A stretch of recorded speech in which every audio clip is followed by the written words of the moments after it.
Magandang umaga po. Narito po ang mga tampok na balitang sports sa araw na ito. Tiwala si veteran boxing analyst Renato Lirio na makakabawi si Manny Pacquiao kay Timothy Bradley sa rematch. Unang nagharap ang dalawang protagonist noong June 2012 kung saan naagaw ni Bradley ang WBO welterweight belt mula kay Pacquiao. Ang kabuang detalye ihahatid ni Cristabel De Leon. Nananaginip ng gising si Timothy Bradley kung naniniwala siya na kaya niyang ulitin ang upset win kontra Manny Pacquiao. Ito ang tugon ni Sports Radio boxing commentator Renato Lirio sa pahayag ni Bradley na kaya pa niyang patulugin sa rematch si Pacquiao. Kung 60% ready na Pacquiao ay nagawang dominahin si Bradley noong June 2012, paano pa kaya kung well-trained na Sarangani Fighting Pride ang haharap sa kanya? Yung isang well-conditioned Manny Pacquiao, mananakaw siya Timothy Bradley. That's well said kasi yung una niyang laban ni June of 2012, hindi siya 100%. Mismo si Bradley nga, nagtaka I should have been knocked out in round 4. Happened to Manny Pacquiao.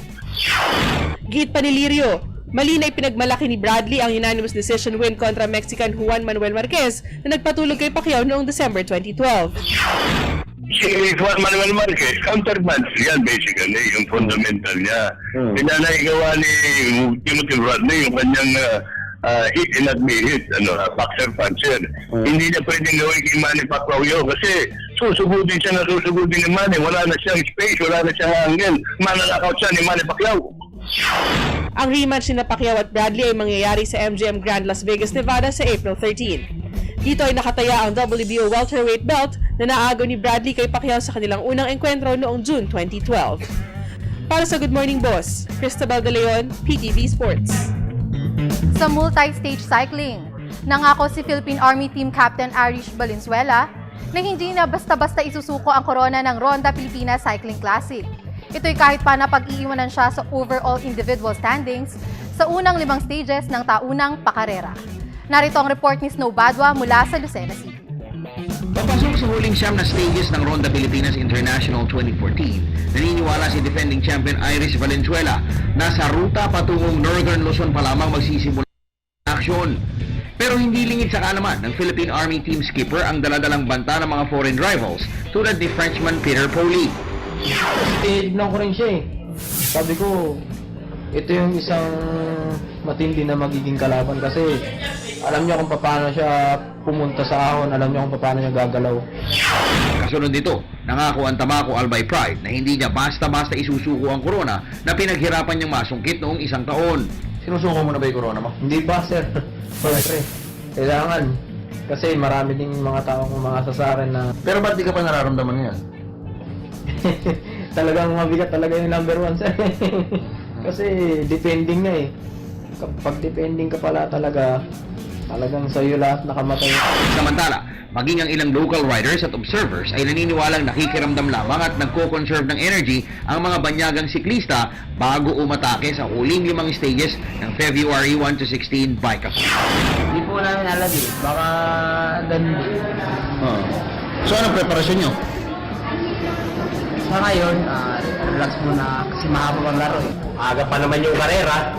Saka parang nag-ano pa sila sir Nag-adjust pa sila Pero sir, pagdating sa sprint sir, nakikitaan ko sila ng sprint talaga sir Siyempre, gino-conserve din the energy at more on polishing the strategy para pagdating sa akyatan, kabisado na.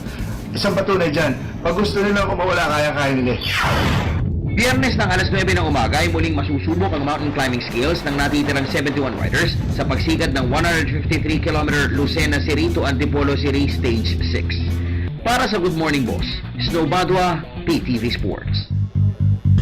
Sa basketball, hindi na dapat kumuha ng bagong naturalized NBA cager ang FIBA World Cup bound Gilas Pilipinas National Team.